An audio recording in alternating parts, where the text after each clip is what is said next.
అందరికీ నమస్తే. మీ ఆరోగ్యం విషయంలో అసలు మీకు ఎంత అవగాహన ఉన్నదనే విషయమై వీడియో చేస్తున్నాము. యాక్చువల్ ప్రతి ఒక్కరు కూడా గ్రామ స్థాయిలో ఆర్ఎంపీలు, కాస్త పెద్ద స్థాయిలో పిహెచ్సి ప్రభుత్వ ఆసుపత్రులు, ఇంకాస్త వ్యాధి ఎక్కువైనా లేదా పెద్ద ప్రమాదం జరిగిన కార్పొరేట్ ఆసుపత్రులకు వెళ్తూ ఉంటాం. యాక్చువల్ ఈ ఆసుపత్రులలో మీ స్థాయిలో మీకు ఎలాంటి వైద్యం అందింది, నిజంగానే మీరు కోరుకున్న వైద్యం అందిందా, లేకపోతే మీకు తెలియకుండానే కొన్ని అవసరమైన పరీక్షలు చేసినట్టు కానీ గుర్తించారా? మీ బంధువులకు కానీ మీ స్నేహితులకు కానీ ఎవరికైనా ఇలాంటివి జరిగి ఉంటే దయచేసి మాతో పంచుకోండి. ఎందుకంటే డిఎస్పి మీడియాస్ ఒక చిన్న ప్రయత్నం చేసింది. టిఎస్ఎంసి సభ్యులు ఎగ్గన శ్రీనివాస్ గారితో మాట్లాడి చాలా విషయాలు తెలుసుకున్నాం. యాక్చువల్లీ ఈ క్రమంలో ఏం జరుగుతుందంటే, అవగాహన లేకుండా కాస్తో కూస్తో తెలిసి తెలియకుండా ఇష్టం వచ్చిన ప్రైవేట్ ఆసుపత్రిలోకి వెళ్తే ఒక రకంగా మీ అవయవాలు దోచుకోవడంతో పాటు మీ ఆస్తులు కూడా దోచుకునే అంత వైద్యం చేస్తున్నారని చెప్పేసి ఆరోపణలు వస్తున్నాయి. ప్రజల అమాయకత్వాన్ని ఆసరా చేసుకొని ప్రజారోగ్యాన్ని పూర్తి స్థాయిలో ప్రమాదంలోకి నెట్టేసే ఈ పరిస్థితుల్లో మీ అందరికీ అవగాహన కల్పించడం కోసం డిఎస్పి మీడియాస్ వీడియోస్ చేస్తున్నది. ఇక ఈ మధ్య కాలంలో ప్రతి ఒక్కరు కూడా మాకు వైద్యం సరిగా అందలేదనో, లేకపోతే మేము అనుకున్నట్టు ఆడ లేదనో, ఒకలాంటి ఒత్తిడికి గురై, లేకపోతే మా ఫ్రెండు, మా ఫాదరు, లేకపోతే ఇంకెవరు చనిపోయాడు సరిగా వైద్యం అందించకపోవడం వల్ల అనే ఆరోపణలు వస్తున్నాయి. మీరు మీ అనుభవాలను లేదా మీ కుటుంబ సభ్యులకు వైద్యం అందించిన అనుభవాలను, అది ఆర్ఎంపీ కావచ్చు, లేకపోతే ప్రభుత్వ హాస్పిటల్లో కావచ్చు, కార్పొరేట్ ఆసుపత్రిలో కావచ్చు, ప్రైవేట్ ఆసుపత్రిలో కావచ్చు, ఏ రకమైన వైద్యం అందింది, ఎందుకు ప్రాబ్లం అయింది అనేది మీరు మీ కామెంట్ల రూపంలో దయచేసి మాకు పంపండి. మీ కామెంట్లు మేము ఫర్దర్గా చేసే వీడియోలకు చాలా ఉపయోగపడతాయి. Thank you.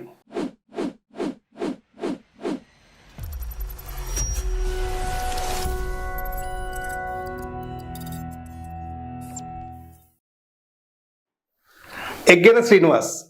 యాక్చువల్లీ ఈ పేరు మంచి ఆరోగ్యాన్ని కోరుకునే పేషెంట్లకి ఎంత ఇంజెక్ట్ అయిందో, ఈ ప్రాంత ఆర్ఎంపీలకి, కొంతమంది డాక్టర్లకి, నర్సింగ్ హోమ్లకు కూడా అంత భయం కల్పిస్తున్న పేరు. అసలు ఆయన ఎక్కడో చదువుకుని, విదేశాల్లో చదువుకొని కొన్ని కోట్ల రూపాయలు ఇచ్చిపెట్టి అసలు ఇక్కడికి ఎందుకు వచ్చిండు, వివాదాస్పదమైన టిఎస్ఎంసి పదవికి చేపట్టిండు, ఆయన మాటలు అడిగి తెలుసుకుందాం. అట్ ద సేమ్ టైం ఆర్ఎంపీలకు ప్రధానంగా ఎందుకు శత్రువైండు అనేదాన్ని ఇప్పుడు మనం చర్చించబోతున్నాం. Sir welcome sir. నమస్తే అండి. ఫర్ ద పీపుల్ కార్యక్రమానికి స్వాగతం సార్. నమస్తే. యాక్చువల్లీ ఎగ్గన శ్రీనివాస్ సార్ అనగానే సర్వీస్ ఓరియంటెడ్గా చాలా మందికి తెలుసు, ఇటు పేషెంట్లకు కానీ వీళ్ళకి కానీ. అసలు మీరు సర్వీస్ ఓరియంటెడ్, డబ్బులు తక్కువ తీసుకుంటే ఎక్కువ తీసుకుంటే పక్కకు పెట్టి, అసలు ఏంటి సార్ ఎక్కువ పాపులర్ అయింది మాత్రం టిఎస్ఎంసి. అసలు టిఎస్ఎంసి ఏంటి, అసలు ఎందుకు ఉద్దేశించబడింది, దాని రూల్స్ అసలు చెప్పండి sir. Right. Telangana medical council అండి. సో మన వైద్య వ్యవస్థల విలువలు తగ్గిపోతున్నాయి. ఏ స్థాయికి దిగజారినాయి అని అంటే, వైద్యుని చూస్తే ఒకప్పుడు వైద్యో నారాయణో హరి అంటే దేవుళ్లాగా భావించే తత్వం నుంచి, అరే అక్కడ హాస్పిటల్కి పోతే రక్త పరీక్షలు అనవసరమని చేస్తే, ఆ టెస్టులు అనవసరంగా చేస్తారా, ఏది కరెక్ట్ ఇస్తారు, ఆపరేషన్ అవసరమా లేకుండా, ఇలాంటి భయ భ్రాంతులకు గురి చేసే పరిస్థితులు ఏర్పడ్డాయి. సో దీనికి మూలాలు ఎక్కడి నుంచి వస్తున్నాయి, కొంత అట్నుంచి అయితేనేమి ఇట్నుంచి అయితేనే చాలా మంది కారణాలు అయినప్పటికీ, ఏంది దీని మూలాలు ఎక్కడి నుంచి స్టార్ట్ అయినాయి అని చెప్పేసి మేము health care reforms doctors association అని చెప్పేసి మేము భావించి మొత్తం ఒక అసోసియేషన్ తయారై దీన్ని కులంకుశంగా చర్చించి, ఇక్కడ అసలు వైద్య విలువలు తగ్గడానికి కారణం ఏమిటి అని చెప్పేసి చూస్తే, కొంతమంది డాక్టర్లు, వైద్యులు ఎవరు ఇక కమిషన్ దందాలకు అలవాటు పడ్డాలో, అది ఒక స్థాయి వరకు ఉంటే అది వేరే, కానీ బియాండ్ దట్ వెళ్ళిపోయేసేసి దానికి సహకరించే ఈ ఆర్ఎంపీలు అయితేనేమి, ఆర్ఎంపీలు అంటే యాక్చువల్గా రిజిస్టర్డ్ మెడికల్ ప్రాక్టీషనర్, అది వీళ్ళు యూజ్ చేసుకోవడానికి లేదు, రూరల్ మెడికల్ ప్రాక్టీషనర్ అని పెడుతున్నారు. But what ever it is, ఇప్పుడు జనాలకు ఆ పేరు అట్లా నా పేరు కాబట్టి ఆర్ఎంపీ, పిఎంపీ వీళ్ళల్లో అందరని కాదు, ఎక్కడైనా మంచి చెడు రెండుగా డివైడ్ అయి ఉన్నాయి.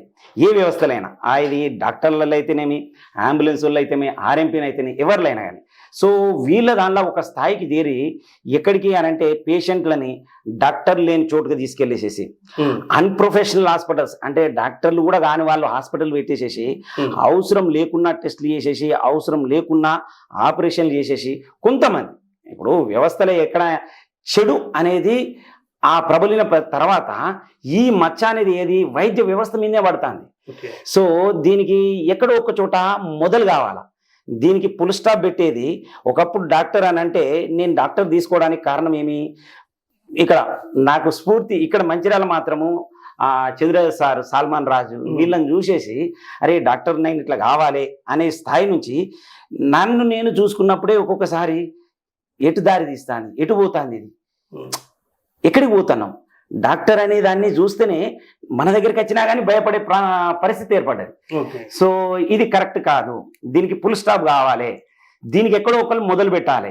ఎవరు మొదలు పెట్టిన వరకు మాత్రం ఖచ్చితంగా వాళ్ళకి దెబ్బలు పడతాయి, వాళ్ళకు వ్యతిరేకత ఉంటాయి అన్ని విధాలుగా. ఇప్పుడు మీరు అన్నారే డాక్టర్ యజ్ఞ శ్రీనివాస్ అని అంటే సర్వీస్ ఓరియంటెడ్ సర్జరీస్ బాగా చేస్తారు ఆయన పేరు కన్నా ఇలా రాష్ట్ర వ్యాప్తంగా మీరు అన్న పేరే ఎక్కువ అయింది. ఎక్కువ ఎందుకయింది అని అంటే ఇక దీనికి ఫుల్ స్టాప్ పెట్టే క్రమంలో నేను ఒక్కని కాదండి, 70,000 మంది డాక్టర్లు మెడికల్ కౌన్సిల్ మేము పోటీ చేస్తే అంతకు ముందు 2007లో ఎలక్షన్స్ అయినాయి, మళ్ళీ మొన్న అయినాయి 2004లో అయినాయి. ఇన్ని రోజులు 17 years వరకు ఎలక్షన్స్ లేకుండే. ఈ మార్పు టిఎస్ఎంసి ఏర్పాటు అసలు టిఎస్ఎంసి లక్ష్యం రైట్ అది చెప్పండి. టిఎస్ఎంసి ఏర్పాటు అనేది ఇప్పుడు ఉన్నది కాదండి. యాజ్ పర్ కాన్స్టిట్యూషన్ ఇప్పుడు కోర్టు ఉన్నది. కోర్టు దేనికి? జస్ట్ జ్యుడిషియల్ వ్యవస్థ, అడ్మినిస్ట్రేషన్, పొలిటికల్, అట్లనే డాక్టర్ వ్యవస్థకు సంబంధించింది కోర్టు మాది. ఇప్పుడు మెడికల్ కౌన్సిల్ మాది, it is a statutory autonomous body. కోర్టుకి ఎలా అయితే పవర్స్ ఉంటాయో ఒక డాక్టర్ పైన యాక్షన్ తీసుకునే అథారిటీ తప్పు చేస్తే తండ్రి పేస్లా లేదా ఇంకా బియాండ్ వెళ్ళేసేసి వరస్ట్ ఆఫ్ ద వరస్ట్ డాక్టర్ని ఎరేజ్ ఆఫ్ ద నేమ్ అంటే is no more a doctor అనే అథారిటీ ఓన్లీ కాన్స్టిట్యూషన్ ఈ మెడికల్ కౌన్సిల్ కి మాత్రమే ఇచ్చింది. Not even prime minister, not even collector, not to anyone else. అంటే ఈ మధ్యలో స్టార్ట్ అయింది కాదు, కాదు, ఇది ముందు నుంచే ఉన్నది. అయితే దీని యొక్క అధికారాలు ఇంతవరకు ఇంత ఉన్నాయా అనే విషయం కూడా ఎవరికి తెలియకుంటుండే. ఎందుకు అని అంటే ఇప్పుడు ఒకరి పైన చర్య తీసుకోవాలి అని అంటే 3 అడుగులు ముందుకేస్తే 6 అడుగులు వెనకేసే పరిస్థితి. ఎందుకు? నాకెందుకు? ఇప్పుడు మీరు అనుకుంటున్నారే యజ్ఞ శ్రీనివాస్ ఇంత ఎందుకు చేస్తున్నాడు, ఏంది మీరు ఎందుకు పగన కక్ష 0% ఎవరి మీద లేదు. మేము కోరుకున్నది 100కు 100% మార్పు. మారిన రోజు ఇంతకు ముందు ఫర్ ఎగ్జాంపుల్ నిన్ననే ఒక డాక్టర్ గురించి మాట్లాడుకుంటా రామ్డెసివిర్ ₹1,00,000 అమ్ముకున్నాడు సార్, ఇంత అరాచకం అధ్యక్షుడు అంటే సరే నిన్నటి రోజు పక్కకు పెట్టండి. ఇవాళ మారిండనంటే తనకు మెడికల్ కౌన్సిల్లో వాళ్ళ పైన ఇప్పుడు నోటీసులు పోయినాయి, వాళ్ళ పైన చర్యలు ఏముంటాయి అన్నది బాడీ ఎథికల్ కమిటీ బాడీ ఉంటుంది, తర్వాత జనరల్ బాడీ ఉంటుంది, దాని మీద డిసైడ్ చేసేసి వాళ్ళపైన ఏం చర్యలు తీసుకోవాలనే నిర్ణయం తీసుకుంటాం. అయితే ఈ క్రమంలో వాళ్ళు మారుతారు అనే నమ్మకం నాకుంటే వాళ్ళు మారాలి. నేను పనిష్మెంట్ ఇవ్వాలనుకోవట్లేదు.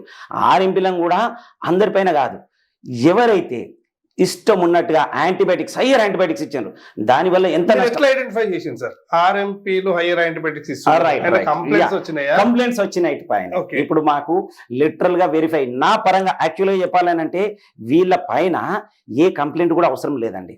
లిటరల్ గా medical council has got authority to inspect any time. ఎప్పుడైనా ఎవరి దగ్గరైనా వెళ్ళి ఇన్స్పెక్ట్ చేసేసి వాళ్ళ పైన ఎఫ్ఐఆర్ 3454 యాక్ట్ ప్రకారంగా వాళ్ళ ఎన్ఎంసీ యాక్ట్ ప్రకారంగా వాళ్ళని ఎఫ్ఐఆర్ చేపించి షార్ట్ షీట్గా అది ఎన్ఎంసీ చూసుకుంటుంది. సో ఇది ఈ హక్కు మాకు కాన్స్టిట్యూషన్ ఇచ్చింది. సో కానీ నా పరంగా మేం చేసేది ఏంటి అని అంటే ఎవరిపైన విపరీతమైన కంప్లైంట్స్ ఉన్నాయో ఇప్పుడే కాదు ఇక మీదట కూడా ఎవరైతే హయ్యర్ స్టెరాయిడ్స్ ఇచ్చేసేసి ఎందుకు దానివల్ల ప్రజారోగ్యం మీరు కోవిడ్ను ఒక భాగంలో చూసినారు. ఇప్పుడు మేము చూస్తున్నది ఏంటి అంటే డైలీ ఓన్లీ హైదరాబాద్ లాంటి నగరాలనే 7 to 8 members డయాలసిస్ తోటి ఈ steroids misuse of the steroids higher antibiotics super bug అని తయారవుతున్నదండి. దానివల్ల ఎంత ప్రమాదం అంటే నువ్వు ఏ యాంటీబయాటిక్స్ ఇచ్చినా కానీ పనిచేయదు. ఇది ఎవరికి? ప్రజల ఆరోగ్యానికే నష్టం. నీ కోవిడ్ వచ్చిందని ప్రజా ఆరోగ్యము ప్రజల ఆరోగ్యం ఇబ్బంది పడుతున్నారు. అల్టిమేట్ గా ఒక గ్రామీణ ప్రాంతంలో ఒక పేదవాడు కానీ పేద కుటుంబం కానీ ఆధారపడేది లోకల్ మెడిసిన్ అంటే పిహెచ్సి కావచ్చు, లేకపోతే బస్సు దవాఖానాలు కావచ్చు, లేదా ఆర్ఎంపీ కావచ్చు. జిల్లా స్థాయికి వచ్చిన మండల స్థాయికి వచ్చిన గవర్నమెంట్ హాస్పిటల్స్ లేదా ప్రైవేట్ హాస్పిటల్స్. ఇప్పుడు రూరల్ నుంచి అక్కడ వాళ్ళని తప్పించుకొని అంటే వాళ్ళని కాదని చెప్పేసి గవర్నమెంట్ హాస్పిటల్కి వస్తే అసలు అక్కడ వైద్యం అందే పరిస్థితి ఉందా? ఫస్ట్ వన్ డెఫినెట్ గా అండి. ఇప్పుడు అక్కడ వైద్యం అందించాల్సిన బాధ్యత ప్రభుత్వం పైన ఉన్నది. First point. ఇప్పుడు గవర్నమెంట్ అన్ని చోట్ల గవర్నమెంట్ హాస్పిటల్స్, సిఎస్సిస్, పిఎస్సిస్, సబ్ సెంటర్స్ వచ్చేసినాయి. సో ఊర్లలో ఇట్లాంటి టౌన్స్లలో అయితే ఖచ్చితంగా వైద్యం, ఇంత పెద్ద గవర్నమెంట్ హాస్పిటల్ ఉన్నది, ఇప్పుడు ఇంకా పెద్దగా సూపర్ స్పెషాలిటీ హాస్పిటల్ అవుతున్నది. ఇంకా అన్ని జిల్లాలల్లో వైద్యం అయితే ఇంతకుముందు కన్నా మెరుగుపడినది. అక్కడ వైద్యులు, మీరు అన్నది ఈ డిస్కషన్ డైలీ వచ్చేది, అక్కడ సరిగా స్పందించట్లేదు లేదా అక్కడ కరెక్ట్గా ట్రీట్మెంట్ రావట్లేదు, మీరు మాకు కంప్లైంట్ చేయండి. దానికి సంబంధించిన ఇప్పుడు సూపరింటెండెంట్ గారితో మాట్లాడడం జరిగినది, తర్వాత ప్రిన్సిపల్ గారితో కూడా మాట్లాడడం జరిగింది. రైట్, మీరు కంప్లైంట్ చేయమన్నారు. ఓకే, మేము గుడ్ సజెషన్. రైట్, ఒక పేషెంట్ కి రాత్రి 11 గంటలకి చెస్ట్ పెయిన్ వచ్చింది. ఓకే, వాడికి ఇమ్మీడియట్లీ ఎక్స్రే కానీ ఈసీజీ చేస్తే, ఎమర్జెన్సీ ఈసీజీ చేస్తే ప్రాబ్లం వచ్చింది, ఎంఐ ఉంది, 200/120 బీపీ ఉంది అని చెప్పినారు చెన్నూరు ఏరియాలో. వాడికి ఇమ్మీడియట్లీ ఏం చేయాలి, ఒక పెద్ద హాస్పిటల్ పంపాలి. 40 కిలోమీటర్లు మంచిర్యాల. రాత్రి 11 గంటలకు అంబులెన్స్ లేదు. అక్కడ పిహెచ్సిలో ఈసీజీ మిషన్ కూడా లేదు. ఎలాగోలా షిఫ్ట్ చేసి 4 గంటలకు తెల్లవారుజామున మంచిర్యాల గవర్నమెంట్ హాస్పిటల్ తీసుకొచ్చారు. డాక్టర్ లేరు, కేవలం అక్కడ ఉన్న అటెండరు ఎవరికో ఫోన్ చేసి చెప్పి ఈసీజీ చూసి చాలా క్రిటికల్, మీరు కరీంనగర్కి వెళ్ళిపోయాను. అప్పుడు ఏం చేయాలి? పేషెంట్ చాలా పేదవాళ్ళు, 2000 రూపాయలు తప్ప డబ్బులు లేవు. ఎలా? సో అయితే దీన్ని అంటే కంప్లైంట్ చేయాలంటే అక్కడ ఎవరు కంప్లైంట్ చేయాలి? చచ్చిపోయే పేషెంట్ తరఫున ఉన్న వాళ్ళు కంప్లైంట్ చేయాలా? కంప్లైంట్ చేసి అక్కడ ఎంతసేపు ఉండగలుగుతారు? లేదండి. అయితే ఇప్పుడు అదే the infrastructure as well as the specialisation branch updating, అంటే ఇంకా మెరుగుపరిచే దిశగా ఇప్పుడు గవర్నమెంట్ చేస్తున్నది. చేయాల్సిన బాధ్యత ప్రభుత్వం పైన ఉన్నది. ఇప్పుడు మీరు అన్నది ఏదైతే ఉన్నారో ఆ టైంలో ఇక్కడ కరీంనగర్లో ఎందుకు ఉండాలి, మంచిర్యాలలో ఎందుకు ఉండద్దు అనే దిశలో అడుగులు పడుతున్నాయి. ఇప్పుడు కరీంనగరే కాదు, ఇంకా మంచిర్యాలే కాదు, వేరే వేరే చోట్ల కూడా ఈ స్థాయి హాస్పిటల్స్ అక్కడ దాకా పోనవసరం లేదు. It is the job of the government to provide such services. ఆ అడుగులు ఆ దిశగా అడుగులు పడుతున్నాయి డెఫినెట్ గా. ముందు పోతున్నారు, ఇప్పుడు పోతున్నారు, ఇంతకు ముందు పోయినారు, ఫ్యూచర్ లో పోకపోవచ్చు. రూరల్లో ప్రాక్టీస్ చేస్తున్న ఆర్ఐపీలు అందరూ కూడా ఇదే క్వశ్చన్ అడుగుతున్నారు. రైట్, మీరు పర్ఫెక్ట్ గా, మీరు అంటే మీన్స్ గవర్నమెంట్ కానీ ఐఎంఏ వాళ్ళు కానీ గ్రామాలలో ఉండి వైద్యం అందిస్తే ఉచితంగా మా దగ్గర రారు కదా. రైట్, డెఫినెట్ గా అది that is the role of the government. వాళ్ళు మీరు అన్నట్టుగా సబ్ సెంటర్స్ ని ఇంకా స్ట్రెంథన్ చేయాలా, పిఎస్సిని స్ట్రెంథన్ చేయాలా, సిఎస్సిని స్ట్రెంథన్ చేయాలా. ఇప్పుడు చెన్నూరులో ఉన్నది కదా, చెన్నూరులో సిఎస్సిలా ఇయ్యలేని ట్రీట్మెంట్ ఆర్ఎంపీలు ఏమి ఇస్తారండి? టు స్పీక్ ఫ్రాంక్లీ, వాళ్ళ స్థాయి ఎంతవరకు? ఇప్పుడు మీకు తెలిసి ఉంటుంది, మన case I can treat it comfortably but still have taken a second opinion, vascular surgeon అని చెప్పేసి మీరు వచ్చాను. సో ఎందుకు? నా స్థాయి నాకు తెలుసు, నా పరిమితి నాకు తెలుసు. నేను చేసేది I have got trained in vast number of centres throughout the world. అయినప్పటికీ కూడా నేను కొన్ని సర్జరీస్ ఐ హ్యావ్ కాల్ నేను నా సీనియర్ని కానీ ఎవరైనా తీసుకొని నేను చేయాల్సిన పరిస్థితి చేస్తాను. ఇంతకుముందు మీరు అన్నట్టు సిఎస్సిలలో పిహెచ్సిలలో చేసేదానికంటే ఆర్ఎంపీలు ఏం చేస్తారు అసలు? కొన్ని లక్షల మంది కొన్ని సంవత్సరాలుగా ఆర్ఎంపీల వల్ల బ్రతికిన వాళ్ళే ఉన్నారు. అయితే చనిపోయిన వాళ్ళ కంటే. రైట్. అయితే ఇక్కడ మీరు అన్న point as a medical council మెంబర్గా కాకుండా మానవతా దృక్పథంతో లేక డిఫరెంట్గా మాట్లాడినట్టయితే మీరు ఊర్లలో ఉండుకుంటా, నేను ఈ మాట అనకూడదు as a medical council member, but still I have never targeted them. Targeted అనే కాదు, లిటరల్గా కంప్లైంట్స్ ఎవరిపైన వచ్చిండ్రో, ఏదైతే విపరీతంగా ఇష్టం ఉన్నట్టుగా చేస్తున్నారో, హయ్యర్ యాంటీబయాటిక్స్, స్టిరాయిడ్స్, అవిటికే కాకుండా ఇంకొక అడుగు ముందుకేసేసి డాక్టర్ లేని చోట, ఇన్ ద సెన్స్ ఇష్టం ఉన్నట్టుగా కొంతమంది వ్యవస్థల చూసినాం కదా, చాలా పెద్ద పెద్ద మెడిసిన్ డాక్టర్ లేని చోట లేదా అక్కడ నుంచి ఎక్కడో hospital which is run by unprofessionals, unethical గా ఇష్టం ఉన్నట్టుగా, ఇక అది ఎక్కడి దాకా పోయిందో ఇక అందరికి ఆ వ్యవస్థ గురించి కూడా ఇంకా ప్రజల్లో మాట్లాడుతుంటే ఇంకా చులకన అవుతుంటది, టు స్పీక్ ఫ్రాంక్లీ. సో అది పోవాలి. వాళ్ళను ఎవరైతే ప్రజలకి నష్టం చేకూరుస్తున్నారో, ప్రజల పైన భారం మోపే దిశగా ఎవరైతే ప్రయత్నం చేస్తున్నారో, వాళ్ళల్లో డాక్టర్లైనా ఉండొచ్చు, వాళ్ళ ఇలా హాస్పిటల్స్ అనెథికల్ గా అన్ప్రొఫెషనల్ గా నడిపే హాస్పిటల్స్ అయినా ఉండొచ్చు, ఆర్ఎంపీలు అయినా ఉండొచ్చు, అందరూ సమానమే. వీళ్ళ మీద నాకు మాత్రం ప్రత్యేకంగా ఎలాంటి ద్వేషం లేదు, ఎలాంటి కోపం లేదు. ఎందుకు అని అంటే లిటరల్ గా ద్వేషం కోపమే ఉన్నట్టయితే, ఇప్పుడు మీరు చూసినట్టయితే ఈ ఉద్యమ మూమెంట్ లా ఫస్ట్ నన్ను డిమోరలైజ్ చేయాలని ట్రై చేసినారు, థ్రెటన్ చేసినారు, ఎక్స్ట్రీమ్ థ్రెటనింగ్. ఆ బియాండ్ పోయి డిఫెమేషన్ చేసినారు. ఒకటి మెడికల్ కేసు నా పైననే, మెడికల్ నెగ్లిజెన్స్ సంబంధించింది. అది పేపర్లలో కట్అవుట్ చేసుకొని, పోస్టర్లు వేసుకొని, స్టాటస్ పెట్టుకొని ఎవరు చేసినా. సో నేను నిజంగానే లిటరల్ గా if I have to take an action, వీళ్ళందరినీ వ్యవస్థను మొత్తం నిర్వీర్యం చేస్తున్నారు అంటే నన్ను పర్సనల్ గా చేస్తున్నారని నేను అట్లా ఎప్పుడు ఆలోచించలేదు. ఎందుకనంటే ఇప్పుడు నేను చేస్తున్న వ్యవస్థ పైన నాకు I have prepared for that. ఇంతకంటే 100 రెట్లు 1000 రెట్లు అవమానాలు, థ్రెటనింగ్స్ బియాండ్ దట్ వస్తాయని కూడా నేను మెంటల్ గా ప్రిపేర్ అన్నాను.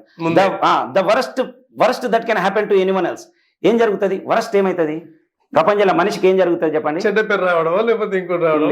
యా, చెడ్డ పేరు. ఇంకా prepare worst death. I have prepare for that. నేను చావుకు తెగించేసి ఈ ఉద్యమాలు అడిగిపెట్టినాం. ఇది ఒక నీతి నిజాయితీ. ఓన్లీ ఆర్ఎంపీలు చావుకు తెగపడడం ఇదంతా పక్కకు పెడదాం. అది ఆర్ఎంపీల గురించి ఒకటే కాదు. చావుకు తెగపడి ఇక్కడికి వచ్చిండ్రు అంటే మీరు వైద్య వ్యవస్థను ఒక పెద్ద మాఫియా అని చెప్పేసి అనుకుంటున్నారు ఆఫ్ ద రికార్డ్. మీరు వాడట్లేదు అని అంటే ప్రతి వ్యవస్థలా మంచి చెడు ఉన్నదండి. ప్రతి వ్యవస్థల, ఈ వ్యవస్థల కొంతమంది వల్ల ఒకరిద్దరు, ప్రతి వ్యవస్థలో ఇప్పుడు ఆర్ఎంపీలో మంచి వాళ్ళు ఉన్నారని మీరు అంటున్నారే.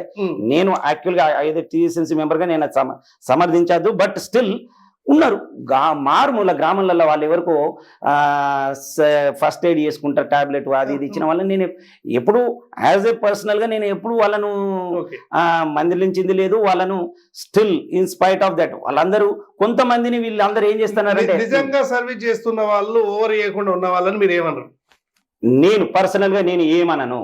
అంటే టీఎస్ఎంసీ అట్లాంటి వాళ్ళకి మీద యాక్షన్ తీసుకుంటారా? అంటే ఇప్పుడైతే అట్లాంటి వాళ్ళని ఎవరిని టచ్, యాజ్ టీఎస్ఎంసీ కూడా ఎవరిని అట్లా చేయట్లేదు. అయితే వీళ్ళందరూ ఈ కొంతమంది ఏం చేస్తున్నారంటే వాళ్ళందరినీ ఎక్కడైనా ఉంటది, ఇప్పుడు మిగతా వాళ్ళందరినీ రెచ్చగొట్టేసి వాళ్ళని భాగస్వాములు. ప్రజలలో ఏమొచ్చిందంటే టీఎస్ఎంసీ అనే ఒక సంస్థ, ఒక ఆర్గనైజేషన్, ఒక బోర్డు ఆర్ఎంపీలందరినీ తీసేస్తుందట.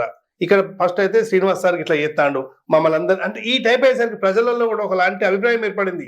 ఈ ప్రభుత్వం వచ్చిన తర్వాత ఆర్ఎంపీలు అందరిని తీసేస్తే మరి మేము ఏడికి పోవడం అంటే 100 రూపాయలకు 2 గోళీలు ఓ సూదో వేసుకునే దానికి మంచిర్యాలు, కరీంనగర్, హైదరాబాద్ పోయి వేల ఖర్చు పెట్టుకోవాలన్నా గవర్నమెంట్ ఇంత ఘోరం చేస్తుందా అనేది గ్రౌండ్ లెవెల్ పీపుల్లో వచ్చింది. దానికోసమనే మాట్లాడదాం అనుకున్నాం. లేదండి, అది వాస్తవం కాదు. నేను చెప్తున్నాను కదా, లిటరల్ గా మీరు ఇంత ఇవన్నీ జరిగినప్పటికి కూడా నేను అలాంటి పరిస్థితుల్లో ఇప్పుడు ఏం చేయాలా చూసి ఆచితూచి మేము కోరుకుంటున్నది మార్పు అండి. లిటరల్ గా మార్పు. మారిన రోజు వ్యవస్థ చక్కబడుతుంది అని అన్న తర్వాత ఎవరిని ఇన్స్పెక్షన్ చేయాల్సిన అవసరం లేదు, ఏ రైడ్స్ చేయాల్సిన అవసరం లేదు, ఇటు డాక్టర్లను కానీ అదని ఇవన్నీ ఎందుకు. నాకు నేను ఇంత తెగించి ఇంత ముందుకు రావాల్సిన అవసరం ఏమున్నదండి? లిటరల్ గా ఇది జనం కోసం, జనం కోసమే కాదు. అరే ఏదో ఎక్కడనో నా సెల్ఫ్ రెస్పెక్ట్, డాక్టర్ అనే వ్యవస్థకి ఒక మచ్చ ఏర్పడి ఎటు పోతున్నది, where it is going. So medical పరంగానే కాకుండా ప్రజారోగ్యం అనేది కేవలం ఈ మందులు సూదిని పక్కకు పెడదాం. వ్యవస్థలో చాలా కల్తీ జరుగుతున్నాయి, క్యాన్సర్లు వస్తున్నాయి, తినడం జరుగుతుంది, ఇండైజెషన్ ప్రాబ్లం లేదా కొలోనల్ ప్రాబ్లమ్స్ అని వస్తున్నాయి కదా. అసలు ఇది ఒక్కటే ఎందుకు టీఎస్ఎంసీ దృష్టిలో పెట్టుకుంది? ప్రజారోగ్యం అంటే ఇవన్నీ చూడాలి కదా. యా, డెఫినెట్ గా అండి. ఇప్పుడు మేము వచ్చి 1 year అవుతుంది, మొన్న 10th కి. సో ఇప్పటి వరకే మీకు కనబడేది ఏంటంటే కొంతమందికి ఈ వ్యవస్థ మీద వన్ పార్ట్. ఇప్పుడు మేము రైడింగ్ అంటే ఇన్స్పెక్షన్కి వెళ్ళేసి ఆల్మోస్ట్ 2-3 months అవుతుంది. మెడికల్ కౌన్సిల్ లా ఎన్నో పనులు చేస్తున్నాం. ఇంకా నాకంటే కూడా అక్కడనే కూర్చొని చేసేవాళ్ళు chairman, vice chairman Mahesh, Srinivas, Kiran వీళ్ళందరూ అక్కడనే లిటరల్ గా they have sacrifice their life. ఒక్కొక్కరు తెలంగాణ ఉద్యమం అప్పుడు బస్సు టైర్ కింద తల పెట్టేసుకొని కథం పోనీ అని తెగించిన వాళ్ళం మేము. అంటే వ్యవస్థల అందరం ఒక తాటికి వచ్చేసేసి ఈ వ్యవస్థను మార్చాలా. Our intention is to not punishment anyone else. డాక్టర్లు అయినా మారుతారని అనుకున్న తర్వాత ఎంత పెద్ద వాడు ఇంతకుముందు ఏం చేసినాడో తర్వాత విషయం. మారతా, నిజంగా మార్పు మారతా అని చెప్పేసేసి నేను ముందుకొస్తే నా వంతు ప్రయత్నంగా definitely we will try to protect anyone else.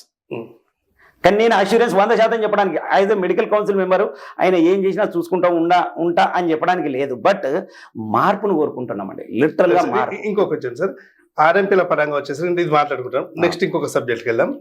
ఆర్ఎంపీలు అంటే కేవలం ఇప్పుడు సెటర్లు పెట్టుకుని క్లినిక్ పెట్టుకుని ఉన్న వాళ్ళు కొంత పర్లేదు, అంటే మా టీమ్ వెరిఫికేషన్ లో, మా టీమ్ ఇన్వెస్టిగేషన్ లో షటర్లు పెట్టుకుని ఉన్న వాళ్ళు కాస్త బాగానే ఉన్నారు, చెడ్డ పేరు వస్తుంది మనం ఎటుపోద్దని. గ్రామాలలో పక్క గ్రామాల్లోకి వెళ్ళి బ్యాగులలో ఎలాంటి స్టెరిలైజ్ చేయకుండా ఇంజక్షన్లు, నీడిల్స్, స్టిచెస్ కూడా వేస్తూ ఉన్న వాళ్ళ మీద అసలు ఎలాంటి దృష్టి కూడా లేదు. కేవలం షటర్లు పెట్టుకొని ఉంటున్న వాళ్ళ మీదనే కేసులు పెడుతున్నారు ప్రధానమైన ఆరోపణ. లేదు, అసలుకే కాదు. దొరికిన ఏంటంటే ఇప్పుడు మాకు complaints as of now complaints ఇచ్చిన వాళ్ళపైన చర్యలు తీసుకుంటూ పోతున్నాం.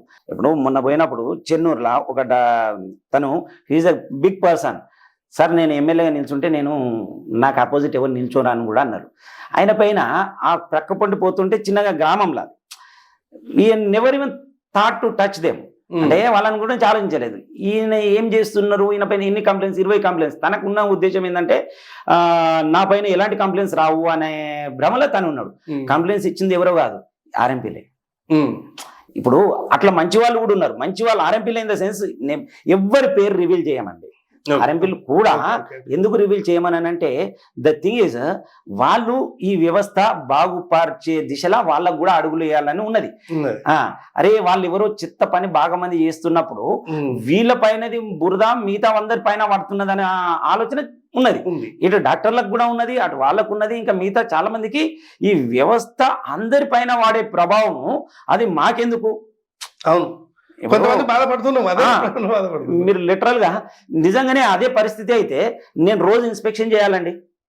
ఇప్పుడు నన్ను డిఫమేషన్ చేసి ఎంత చిన్న విషయానికి కూడా కాదు, as a medical council member. ఇంకొకటి దీని ముఖంగా ఇట్లాంటి ఇష్యూస్ అయినా ఉన్నా it is the only highest authority is the medical council. ఇప్పుడు ఫర్ ఎగ్జాంపుల్ ఒక రిజిస్ట్రేషన్ ఆఫీస్కి వెళ్తాం, నా పైన ఎఫ్ఐఆర్ చేయండి అంటే చేస్తారా? చేయరాదు. అదే పోలీస్ స్టేషన్కి వెళ్ళేసి నాకు ల్యాండ్ రిజిస్ట్రేషన్ చేయాలంటే చేస్తారా? చేయరాదు. ఎందుకంటే వాళ్ళ పరిధి వాళ్ళకు ఉంటుంది. అట్లని ఇలాంటి సంబంధించిన పరిస్థితి, ఇలాంటి సంబంధించిన అధికారము it is only medical council has got that power. Okay sir, ఆర్ఎంపీల పక్కకు పెట్టిద్దాం. మంచిర్యాల, కరీంనగర్, సిద్దిపేట అంటే చుట్టుపక్కల రాష్ట్రంలో ఎక్కడ చూసుకున్నా కూడా డిగ్రీ చదువుకున్నది ఒకటి, వైద్యం చేసేది ఒకటి. బిఏఎంఎస్ అని పెట్టుకొని డీజీఓగా స్కానింగ్లు చేస్తూ రిపోర్ట్స్ రాస్తూ ఆల్రెడీ డెలివరీ అయ్యేదాకా చూస్తున్న వాళ్ళు కూడా మన ప్రాంతంలో ఉన్నారు. Just only BAMS. బిహెచ్ఎంఎస్ వాళ్ళు అలోపతి ట్రీట్మెంట్ చేస్తున్నారు, బిఏఎంఎస్ వాళ్ళు చేస్తున్నారు. పెద్ద పెద్ద బోర్డ్స్ పెట్టుకొని ప్రచారం చేస్తున్నప్పటికీ కూడా ఐఎంఏ కానీ టిఎస్ఎంసీ కానీ పట్టించుకోకుండా గ్రామ స్థాయిలో దెబ్బతీస్తున్నది మిగిలిన వాళ్ళందరినీ. Not at all. ఇది అసలుకే కాదండి. ఇప్పుడు మొన్న టాస్క్ ఫోర్స్ టీమ్ అని చెప్పేసి మేము తయారు చేశాము. త్రూఅవుట్ ద స్టేట్ తయారు చేస్తున్నాం. ఇలాంటి ఏదన్నా ఉంటే మీరు దీనికి కంప్లైంట్ చేయండి. ఇది మీ దృష్టికి వచ్చింది కదా, మా దృష్టికి కూడా వచ్చింది, డెఫినెట్ గా యాక్షన్ తీసుకుంటాం. కంప్లైంట్ చేయకుండా సుమోటోగా ఏం చేయలేరా? టిఎస్ఎంసీ చేస్తాం, డెఫినెట్ గా చేస్తాం. సుమోటోగా ఇప్పటికీ డాక్టర్స్ పైననే దాదాపు 40 కేసులు మేము సుమోటోగా తీసుకోవడం జరిగింది. 40 cases. That is not a small thing. ఇంతకుముందు కనీసం కంప్లైంట్ తీసుకోవడం అంటేనే ఆలోచించేది. అలాంటిది పేపర్లలో చూసేసి ఇట్లాంటి చేసి సో మా దృష్టికి వచ్చినప్పుడు ఇప్పుడు మనము ఎట్లా ఉంటుందంటే మా దృష్టికి మీరు ప్రజలు ఇంత కరెక్టే ఉన్నారే, ఈ ప్రజలకు నేను సూటిగా ఒక ప్రశ్నిస్తున్నాను. మీకు ఇంతమందికి ముందుకు వచ్చేసి ఒక నెంబర్ ఇచ్చాం 75575577. మీకు మీరు అంటే ఇది ఎవరి కోసం చేస్తున్న పోరాటం? లిటరల్ గా ప్రజల కోసం చేస్తున్న పోరాటం. ప్రజలు దీనిలో భాగస్వాములు కావాలా. నేను భయపడతా, నేను సార్ ఫోన్ నెంబర్ నాది బయటికి రాదు, బట్ స్టిల్ ఒక లెటర్ రాసేసి నీకు ఆ డాక్టర్ సార్, ఆ పీడియాట్రిషియన్ వాళ్ళ మధ్యలో వాళ్ళకి అండర్స్టాండింగ్ ఉన్నది, దీనికి నేను చావు కారణమైండు, ఇది రిటర్న్ ఇవ్వండి అబ్బా. ఇంతకుముందు మనం అనుకున్నట్టే సార్, ఎవరు పిటిషన్ ఇవ్వడానికి ముందుకు రారు. ఎందుకు అంటే ఎవరి పని వాళ్ళకు ఉంది. వీడియోలు టీవీలు చూస్తూ కాలం గడిపేటోళ్ళు, సీరియల్ చూస్తూ కాలం గడిపేటోళ్ళు ఉన్నారు తప్ప కరెక్ట్ గా అంటే వీళ్ళు కూడా ఒక హాస్పిటల్ ఉంది అనుకోండి, ఎవరు రన్ చేస్తున్నారు, ఎవరు రన్ చేయట్లేదు అనేది ప్రజారోగ్యం గురించి ఆలోచిస్తున్న ప్రభుత్వం కానీ బోర్డు కానీ దృష్టి పెడితే సరిపోద్ది. కంప్లైంట్ అంటే ఎట్లుంటుంది సార్, కడుపు నొప్పి ఆపద ఏదో వచ్చింది అప్పటికప్పుడు ట్రీట్మెంట్ చేసుకుని వెళ్ళిపోతున్నారు. నిజంగా మాట్లాడితే ఆ బోర్డు మీద ప్లస్ ఆ ఆసుపత్రిలో అందుతున్న సేవలు ఏంటి, ఏ రేటు అనేది ఎక్కడ ఉండవు. అవన్నిటి మీద ఇప్పుడు ఈ టాస్క్ ఫోర్స్ యొక్క టీము ప్రణాళిక రూపొందించినామండి. ఇక ముందు ముందు మీరు చెప్పిన ప్రతి ఒక్కటి which is for the people ఖచ్చితంగా అడ్రస్ చేస్తాం. ఇప్పటికి 1 year అయింది. 1 yearలోనే మీరు అనుకున్న మార్పులా మేము చూసినాము. ఎవరిని మళ్ళీ చెప్తున్నాను, it is not to punish anyone, it is for the benefit of the public, for the society. Doctors కు ఉన్న డ్యూ రెస్పెక్ట్ రావాలి, ముందు ఉన్న పేరు మళ్ళీ రావడం అనేది మా ధ్యేయం. ఖచ్చితంగా మీరు అనుకున్న డాక్టర్ల పైన యాక్షన్ ఉంటుంది, అట్లాంటి పైన హాస్పిటల్ పైన సుమోటోగా తీసుకొని ఖచ్చితంగా వాళ్ళ పైన కఠిన చర్యలు ఉంటుంది. దేనికి తలొగ్గేది లేదు. స్టేట్ మొత్తం చూస్తారు, స్టేట్ మొత్తం ఇప్పుడు ఆల్మోస్ట్ టాస్క్ ఫోర్స్ టీమ్ చాలా చోట్ల స్టార్ట్ అయింది. మనకు దగ్గర ఉన్న Karimnagar, Godavarikhani, Mancherial, Kagaz Nagar right hospitals, super speciality hospital ముందుకి, మల్టీ స్పెషాలిటీ హాస్పిటల్స్ ముందుకి అంబులెన్స్ వెళ్ళే దారి కూడా లేనంత సందులలో ఉన్నాయి మల్టీ స్పెషాలిటీస్. అంటే పర్మిషన్స్ ఎట్లా వచ్చినాయి ఆ సంగతి పక్కకు పెడితే అట్లాంటి వాటి మీద యాక్షన్స్ ఎందుకు తీసుకుంటారు? మంచిర్యాలలో కూడా చాలా హాస్పిటల్స్ మీద కంప్లైంట్స్ ఉన్నాయి, పెద్ద హాస్పిటల్స్ ముట్టుకోవడం లేదు అనేది కూడా ఆరోపణ. అసలుకే కాదండి, మాకు కంప్లైంట్ వచ్చిన రోజు పెద్దదా చిన్నదా ఎవరిది చూసేది లేదు, ఎట్టి పరిస్థితుల్లో చూసేది లేదు. డెఫినెట్గా ఇంకొకటి మీరు అన్నారు కదా, అంబులెన్స్ అక్కడికి వెళ్ళాలా లేదా అనేది అది క్లినికల్ ఎస్టాబ్లిష్మెంట్ యాక్ట్ కిందకి వస్తుంది. దానికి పర్మిషన్ ఇచ్చిన వాళ్ళని అడగాలి. అదే ఇవన్నీ లొసుగులే సార్. డెఫినెట్గా వాళ్ళ చట్టంలో ఉన్న లొసుగులు కావచ్చు, ఇంకోటి కావచ్చు.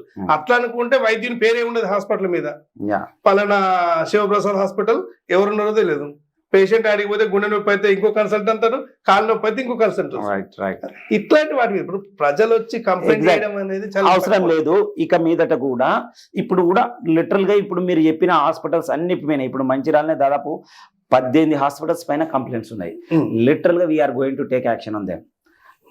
హాస్పిటల్ సపోర్ట్ చేసే డాక్టర్స్ కూడా మేము వాళ్ళపైన చర్యలు తీసుకోవడానికి BAMS కూడా మనం మంచిర్యాలే డెఫినెట్ గా తీసుకుంటామండి.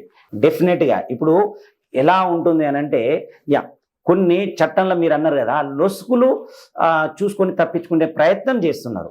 ఆ లొసుకులు కూడా లేకుండా వాళ్ళని కరెక్ట్ నిజ నిర్ధారణ చేసుకొని దాని మీద మనం ఇంకా ఏ లొసుకుతోటి తప్పించుకోకుండా we are going to take action on them. Doctors కోసం మాట్లాడుకున్నాం, ఆర్ఎంపీస్ గురించి మాట్లాడుకున్నాం కదా.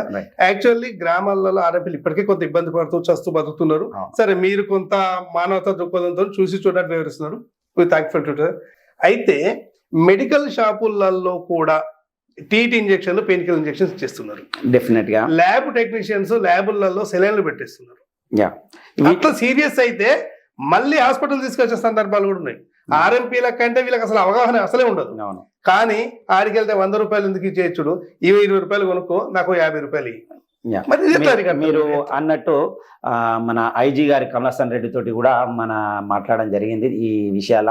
వాళ్ళు 100% త్రూఅవుట్ ద స్టేట్ కోఆపరేటింగ్ చేస్తున్నారు, ఇప్పుడు చేస్తున్నారు. ఇక మీదట కూడా కోఆపరేట్ చేస్తామని చెప్పేసి ఇక్కడ కూడా డ్రగ్ ఇన్స్పెక్టర్ తోటి కలిసి మనం ఇన్స్పెక్ట్ చేయడం జరిగినది.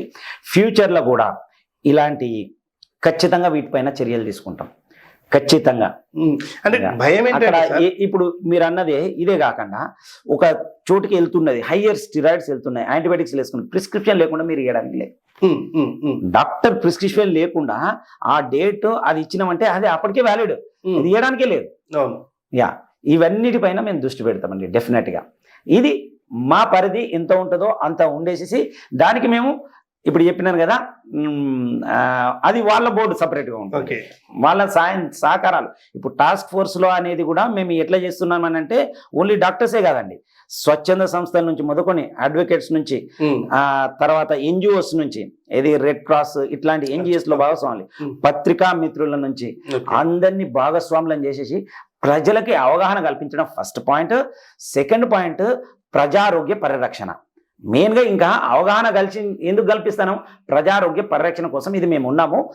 మీకు ఎలాంటి ఆపద వచ్చినా మామూలు సంప్రదించండి అనే విషయాన్ని ఇప్పుడు మీరు చెప్పిన ప్రతి ఒక్క పాయింట్ మీద యూ కెన్ మెడికల్ సెక్టర్ సంబంధించిన ప్రతి ఒక్క పాయింట్ మీద 1 sole and one and only answer will be the task force. ఇది ఎవరి మీద వ్యతిరేకతతో కాదు, అందరికి కూడా ఇట్లాంటి వ్యవస్థ ఇంతకుముందు ఉన్నప్పుడు ఇది వేరే విషయం అండి. ఇప్పుడు నేను మళ్ళీ అందరికీ విన్నవించుకుంటున్నాను, మారండి, ఏదో ఒక రోజు మారాల్సిన పరిస్థితి. ఎందుకనంటే ఇది వైద్య వ్యవస్థకే ఒక కలంకషంగా, ఒక మచ్చలాగా మారుతున్నది. దీన్ని ఎక్కడో ఒక చోట స్టార్ట్ చేయాలి, ఇక్కడ స్టార్ట్ చేసినాము, దీనికి ఎక్కడో ఒక చోట ఫుల్ స్టాప్ పెట్టాలా. ప్లీజ్ అందరు సహకరించండి సార్. అంటే at the same time sir, government doctor మన ఏ ప్రాంతంలో విధి నిర్వహిస్తున్నా బయట 4 హాస్పిటల్స్ ఉన్నాయి, ప్రైవేట్ హాస్పిటల్స్. దాని వల్ల కూడా సేవలు అందడం లేదు ప్రజలకి. 2 గంటలు మాత్రమే ఉంటాడు డాక్టరు, ఆ తర్వాత ఉండరు. ఎక్కడ కూడా గ్రామ స్థాయిలో పిహెచ్సి కావచ్చు, చిన్న హాస్పిటల్ కావచ్చు, సిహెచ్సి కావచ్చు, జిల్లా ఆసుపత్రి కావచ్చు, ఉండే టైం ఇంతే. పొద్దున 2 గంటలు తప్ప ఎక్కడ ఉండరు. ఈక్విప్మెంట్ లేదు, నీకు ఇక్కడ కాలు నొప్పి తగ్గదు, మా హాస్పిటల్కి వచ్చేసేయి ఓకే అని చెప్పి తీసుకెళ్తాం. వాళ్ళ పైన కూడా కంప్లైంట్స్ యాక్షన్ తీసుకునేటప్పుడు నేను ఇంతకుముందు చెప్పాను కదా, సూపరింటెండెంట్ గారు కూడా ఇక్కడ వేరే చోట్ల కూడా మాట్లాడడం జరిగినది. ఇప్పుడు నిర్మల్లో కూడా కానీ, ఆదిలాబాద్లో కానీ, ఇక్కడ మంచిర్యాలలో అయితేంది, కరీంనగర్లో, ఈ అన్ని చోట్ల కూడా వారి హాస్పిటల్ సూపరింటెండెంట్ అయితేనే ప్రిన్సిపల్ గారితో కూడా మాట్లాడడం జరిగినది. వీళ్ళపైన కూడా ఖచ్చితమైన చర్యలు ఉంటాయి. డెఫినెట్గా we are going to take action on them. ఇన్ని రోజులు వేరే సార్ చాలా మంది అంటుంటారు వ్యతిరేకత వస్తుంది, డాక్టర్లలోనే మీకు వ్యతిరేకత వస్తుంది. వ్యతిరేకత అనేది పక్కన పెడితే మనం చేసేది ఇవన్నీ ప్రజల ఆరోగ్యం కోసం అండి. At the end of the day true intention, whole హార్టెడ్గా ప్రజారోగ్య పరిరక్షణ. అంటే ప్రధాన ఇబ్బంది బాధాకరం ఆర్ఎంపీల తరపున మళ్ళొక వచ్చింది సార్. ఓకే, ఆసుపత్రులలో ఆర్ఎంపీ పిఎంపీలను ప్రోత్సహించమని బోర్డు పెట్టడం ఎంతవరకు కరెక్ట్ సార్? కరెక్ట్ అని అనకపోవడం ఏమున్నదండి, అది ఒకటే కాదు, బియాండ్ దట్ ఎలాంటి అనెథికల్ ప్రాక్టీస్ని ప్రోత్సహించకూడదు అనేది వాళ్ళ ఇంటెన్షన్. స్పెసిఫిక్ గా ఆర్ఎంపీ పిఎంపీ ప్రోత్సహించము. సరే, ఇంతకుముందు కమిషన్ ఇచ్చినాము, సరే మా పాత తరబోళ్ళే తయారు చేసింది ఆర్ఎంపీలను, నడిచింది. ఇప్పుడు మిమ్మల్ని ప్రోత్సహించే మీ దగ్గర నుంచి కేసులు తీసుకోము, రైట్, బాగుంది. ఆ 30-40% ప్రజలకి తగ్గించి ఇస్తున్నారా ట్రీట్మెంట్ లో? రైట్, చేయాల్సిందే అదే కదా. అసలు అది ఇప్పుడు అది ఎవరు అడగాలి సార్? ఇప్పుడు ఇదేనండి, ఇది టాస్క్ ఫోర్స్లో అన్ని చర్చకు వస్తుంటాయి, ఒకటి తర్వాత ఒకటి. ఇప్పుడు అన్నం ఒకటేసారి మొత్తం తినలేం కదా. ఇప్పుడు మనకి 4 సంవత్సరాలు అది ఏమైందంటే చాలా బాధాకరమైన ఇష్యూ అయిపోయింది. ఆర్ఎంపీలు దొంగల ఇంత ఘోరంగా బోర్డ్స్ పెడితే ఎలాగా? ప్రోత్సహించమన్నారు, సరే వదిలేద్దాం. కనీసం మరి ఆ ఫీజు తగ్గించి ఇచ్చారా? అది లేదు, చేస్తున్నారండి. ఇప్పుడు చాలా హాస్పిటల్స్లలో డెఫినెట్గా ఇప్పుడు మొన్న టాస్క్ ఫోర్స్లో కూడా వైట్ రేషన్ కార్డ్స్ వచ్చిన వాళ్ళకు డిస్కౌంటే కాదు, బియాండ్ దట్ చేస్తామని చెప్పేసి కూడా కొంతమంది డాక్టర్లను తీర్మానం చేయడం జరిగినది. ఇవన్నీ ముందుకు వస్తూ ఉంటాయి. ఒకటే రోజు అన్ని చేయడం అనేది కూడా పాసిబుల్ కాదు. అన్ని చేస్తే కూడా ఆ వ్యతిరేకత, ప్రతి ఒక్క దానిలో కూడా వ్యతిరేకత వస్తుంది. 429 జీవో ప్రకారం ఏమన్నా మళ్ళీ గుర్తింపు ఆ పత్రాలు నాకు తెలిసేసి దట్ ఈస్ నాట్ పాసిబుల్ అండి. ఎందుకనంటే as per the law, constitution ప్రకారంగా anyone else who has got medical degree, MBBS చేసిన డాక్టర్ అలోపతి ప్రాక్టీస్ చేయాలంటే ఎంబీబీఎస్ డిగ్రీ తీసుకుంటేనే కాదు, అది మళ్ళీ medical council, Telangana medical council అయితేనే, తమిళనాడు అయితేనే, ఆ మెడికల్ కౌన్సిల్ రిజిస్ట్రేషన్ అయిన రోజే హీఈస్ ఎలిజిబుల్ టు ప్రాక్టీస్. అది కాని రోజు ఆ మెడికల్ కౌన్సిల్ రిజిస్ట్రేషన్ ఎట్లయితుంది? నీకు డిగ్రీ ఉంటేనే అవుతుంది. డిగ్రీ లేకుండా ఎవరికి పడితే, ఈవెన్ బిఏఎంఎస్ డాక్టర్కి అయినా కూడా ఇవ్వడానికి లేదు. అలోపతి మెడిసిన్ ఇవ్వడానికి ఎంబీబీఎస్ తప్ప ఎవరు ఇవ్వడానికి minimum MBBS qualification, MBBS qualification ఎవరికి ఇవ్వడానికి? మరేంటి వీళ్ళ పరిస్థితి ఏంటి ఇప్పుడు? అంటే వీళ్ళు గవర్నమెంట్ కు అప్పీల్ చేసుకుంటున్నారు, రోజుకు ఒక మంత్రిని కానీ వీళ్ళని కానీ కలుస్తున్నారు. సరే, మీ వ్యవస్థకు భంగం కానీయము అనైతే దొరుకుతుంది హామీ. 428, 429 జీవో వైఎస్ గారు ఉన్నప్పుడు తయారైన జీవోస్, అది ఇంప్లిమెంటేషన్ చేస్తే మేము బతుకుతాము, వ్యవస్థ బతుకుతుంది. దాని గురించి నేను డీటెయిల్గా చెప్పడం కరెక్ట్ కాదు, కానీ బట్ అది ఒక మిస్కాన్సెప్ట్ అండి. అది అంటే నేను మిమ్మల్ని నిరసాపరచానా అని కాదు, బట్ స్టిల్ అది మిస్కాన్సెప్టే. ఎందుకంటే ఇంత క్రిస్టల్ క్లియర్గా లా ఉన్నది, కాన్స్టిట్యూషన్ ఉన్నది, కాన్స్టిట్యూషన్ మార్చాలా. అది మార్చడం పాసిబుల్ అవుతుందా? మార్చిన రోజు అవుతుంది. లా మేకర్స్ ఇప్పుడు అంబేద్కర్ రాసిన కాన్స్టిట్యూషన్ ఇప్పుడు కంటిన్యూ అయితేనే ఉన్నది. ఇప్పుడు నాకు ఆ అధికారం ఎవరు ఇచ్చినారు? ఇప్పుడు మినిస్టర్లు మీరు అన్నట్టుగా అందరు ఫోన్లు చేస్తున్నారు, వాళ్ళు మమ్మల్ని ఆపమంటున్నారు, చేసేకాడి చేస్తున్నాము, ఉంటున్నాం. వాళ్ళు మా పైన చర్య తీసుకోవడానికి ఎలాంటి హక్కు లేదు. ఎందుకంటే constitution has given that power to us to do such act. రాజ్యాంగమే మాకు ఆ హక్కు ఇచ్చినప్పుడు చేయాల్సిన పనులు చేయాల్సిందే. రాష్ట్రంలో ఏ ఏ ప్రాంతాలు అంటే ఏ ఏ జిల్లాలలో ఈ ఎక్కువ ప్రాబ్లం జరుగుతున్నట్టు గుర్తించుతారు? అంటే స్టెరాయిడ్స్ కావచ్చు, లేకపోతే పల్లె ప్రజలకు కావచ్చు. అంటే మా ఇన్వెస్టిగేషన్లో ఎక్కువ శాతం ఆదివాసీలు, గిరిజనులు, ఎస్సీ ఎస్టీలు ఉన్న కాడ ప్రాబ్లం అని అనిపించింది. కాదండి, మేము చూసింది ఎక్కువ శాతం ఖమ్మం జిల్లాలో, కరీంనగర్ జిల్లాలో, కొన్ని చోట్ల, ఈవెన్ హైదరాబాద్లో. ఆశ్చర్యకరమైన విషయం ఏంటంటే పక్కనే సూపర్ స్పెషాలిటీ హాస్పిటల్ ఉంటుంది, గాంధీ హాస్పిటల్ ఉంటుంది, దాని పక్కనే ఇష్టం ఉన్నట్టు స్టిరాయిడ్స్ పెట్టేసేసి, ఎక్కడ ఆమికేషన్ మాకు డోస్ కూడా దొరకదు అట్లాంటి వయసులలో పెట్టేసేసి ఈ ఎక్కడికి వెళ్ళి వస్తున్నాయి. ఇంకా అది వేరే చర్చ అవుతుందండి. గుడ్ సార్, మంచి గుర్తు చేసినారు. హైదరాబాద్ లాంటి ప్రాంతాల్లో అసలు ఆర్ఎంపీలు లేరు. ఎవరికన్నా చిన్న ప్రాబ్లం వచ్చి కానీ సెల్ఫ్ ఇంజెక్షన్ ఆసుపత్రులలో రాసినవి వేసుకోవాలన్నా కూడా ఆర్ఎంపీలు అసలు దొరకట్లేదు అనేది ఒకటి ఉంది. అట్లాంటి క్రమంలో ఆ సెల్ఫ్ ఇంజెక్షన్ కోసము పెద్ద హాస్పిటల్కి వెళ్ళే టైం ఉంటుందంటారా? లేకపోతే అట్లా అంతెందుకండి, ప్రతి సబ్ సెంటర్ పక్కకు చిన్న చిన్న క్లినిక్స్ ఎన్నో అయినాయి. మీరు చూసే పెద్ద హాస్పిటల్ అనేది అందరికీ ఒకటే అట్లా ఒక బహానా చూపిస్తున్నారు తప్పితే ఇంతకుముందు లెక్క కాదండి. ఇక మీదట కూడా ఇంకా అంతకంటే మంచిగానే ఉంటుంది. ఎందుకనంటే ప్రతి ఇయర్ 8,000 మెంబర్స్ డాక్టర్స్ బయటకు వస్తున్నారు. ఇప్పుడు క్లినిక్స్ ఎన్ని చోట మీరు ఏ గల్లీ చెప్పండి, ఒక ఎంబీబీఎస్ డాక్టర్ స్పెషలిస్ట్ లేకుండా ఉన్న గల్లీ ఉండట్లేదు. లిటరల్గా ఇంతకుముందు ఉన్నంత పరిస్థితి ఒకప్పుడు ఉన్న పరిస్థితి లేదు. వైద్య కళాశాలల నుంచి ప్రతి ఏటా 8,000 మంది వస్తున్నారు కాబట్టి టీఎస్ఎంసీని మళ్ళీ తెరపైకి తీసుకొచ్చి గ్రామీణ వ్యవస్థలో ఈ ఆర్ఎంపీ అనే వాళ్ళు ఉండకుండా లేపేస్తున్నారు అనేది ప్రధాన కారణం. అస్సలకి కాదు, అది ఎట్టి పరిస్థితులు అది కానే కాదండి. Not at all that issue. 100% అది కాదని కాదు. అంటే ఎందుకు సార్ మరి వీళ్ళందరినీ ఎక్కడ సర్దుబాటు చేస్తారు? మరి వీళ్ళందరూ ఎక్కడ ఉండగలుగుతారు? ప్రతి ఏటా 8-9 వేల మంది డాక్టర్లు బయటకు వచ్చినప్పుడు ఎట్లా అసలు పబ్లిక్కి వీళ్ళు ఎక్కడ సర్వీస్ చేయగలుగుతారు? It is the job of the government to take care. అది నేను ఆన్సర్ చేయాల్సింది కాదు. గవర్నమెంట్ మిమ్మల్ని ప్రోత్సహిస్తుందేమో, టీఎస్ఎంసీని ఇట్లా క్లోజ్ చేసేయండి, వీళ్ళందరినీ. చూడండి, మా బాధ్యత మేము నిర్వహిస్తున్నాం. ఎవరు ప్రోత్సహిస్తున్నారా, ఎవరు డిస్కరేజ్ చేస్తున్నారా అనేది that is as a IMA professional plus TSMC రాష్ట్ర బాధ్యునిగా ప్రజారోగ్య వ్యవస్థ మీద ప్రజలు ఎలా చైతన్యం కావాలి? మీరు ఆర్ఎంపీలకి ఇప్పుడున్న డాక్టర్లకి కాస్త అదుపు తప్పుతున్న వారికి ఏం చెప్పాలనుకున్నారు? స్పష్టంగా చెప్పండి. ప్రతి ఒక్కరూ అవగాహనతోటి ముందుకెళ్ళండి. ఇప్పుడు మీరు అన్నట్టుగానే అక్కడ డాక్టర్లు ఉండరు, ఏం లేదు, అట్టి బోర్డులే ఉంటాయి అన్నది, అది మీరు ఫస్ట్ అవగాహన తెచ్చుకోవాలి. ప్రజలకు నేను చెప్పేది తెచ్చుకొని ఏది కరెక్ట్, ఏది నిజము నిర్ధారణ చేసుకోవడానికి సమయం పడుతుంది. ఖచ్చితంగా మీకు అవేర్నెస్ ప్రోగ్రామ్స్ కూడా టాస్క్ ఫోర్స్ నుంచి కండక్ట్ చేస్తాము.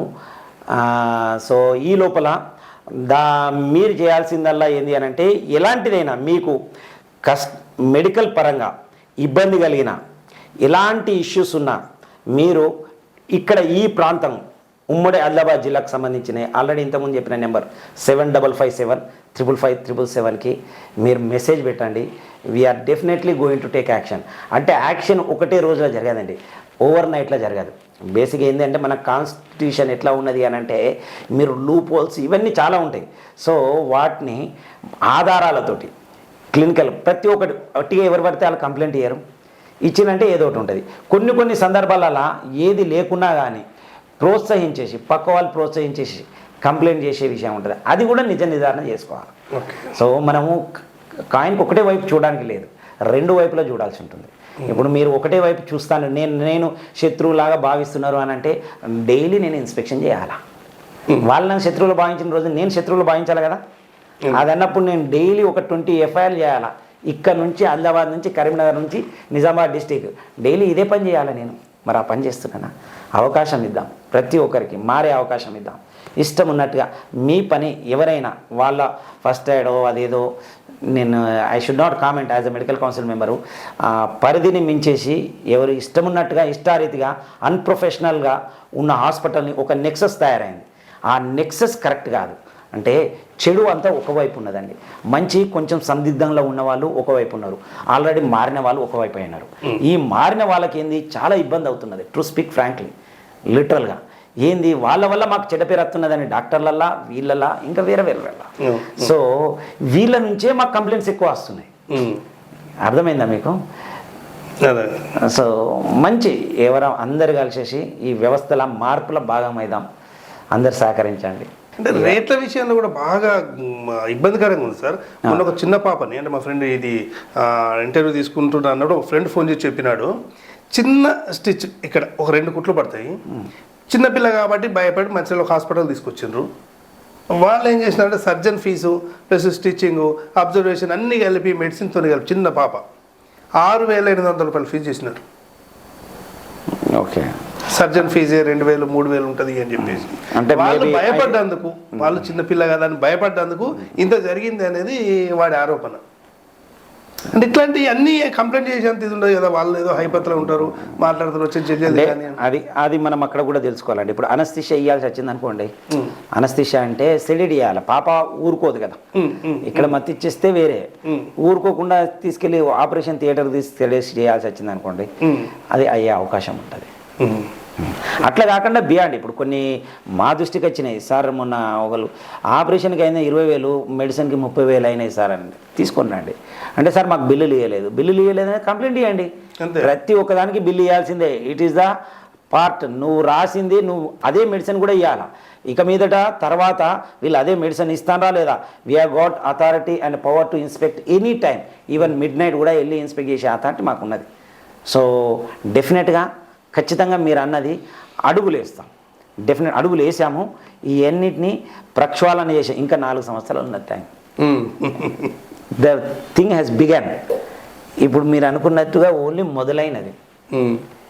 ఇంకా చెప్పాలంటే నేను మొదలు కూడా పెట్టలే. అంతే, మార్పు తెగించి ఉన్నాము. ఎవరి కోసమో కాదండి, వ్యవస్థ కోసం, ప్రజల కోసం. మీరు అట్లా కాదని నన్ను డిఫేమ్ చేసి, నన్ను బంధం చేసి, నా మీదే టార్గెట్ చేయాలని రోజు ఏదో ఒక రోజు నాకు కూడా సహనం, ఓర్పు అనేది ఉంటుంది, పోతుంది. ఆ ఓర్పు పోయిన రోజు ఇంతకుముందు చెప్పినట్టు డైలీ ఇన్స్పెక్షన్ చేస్తాను. ఎవరు ఆపుతారు నన్ను అంటే ఇప్పుడు మీరు ఏంటంటే అదుపు తప్పిన వారు జాగ్రత్తగా ఉండాలి, అంతే, ప్రజల కోసం మంచి చేద్దాం. అంతేగాని వీళ్ళని సహకరించుకుంటాం. మామూలు వాళ్ళు కూడా ముందుకు వచ్చేసి బెదిరించి, డిఫేమ్ చేసి, భయపెట్టి ఇచ్చేసి, డిమోరలైజ్ చేసేసి ఇండివిజువల్గా మీరు టార్గెట్ చేస్తారు. నేను ఎవరిని ఇండివిజువల్గా టార్గెట్ చేయట్లేదు, వ్యవస్థ కోసం చేస్తున్నాము. నేను కాదు, మెడికల్ కౌన్సిల్. అంతే. Okay sir, thank you. ప్రజారోగ్య వ్యవస్థలో మీతో పాటు డిఎస్పి మీడియా కూడా వెంబడి ఉంటుంది. అందుకు తగినట్టు మీకు ఇంకా ముందు కూడా చాలా విషయాలు మాట్లాడుకుందాం. ఫర్ ద పీపుల్ కార్యక్రమానికి వచ్చినందుకు thank you sir. Thank you. నమస్తే.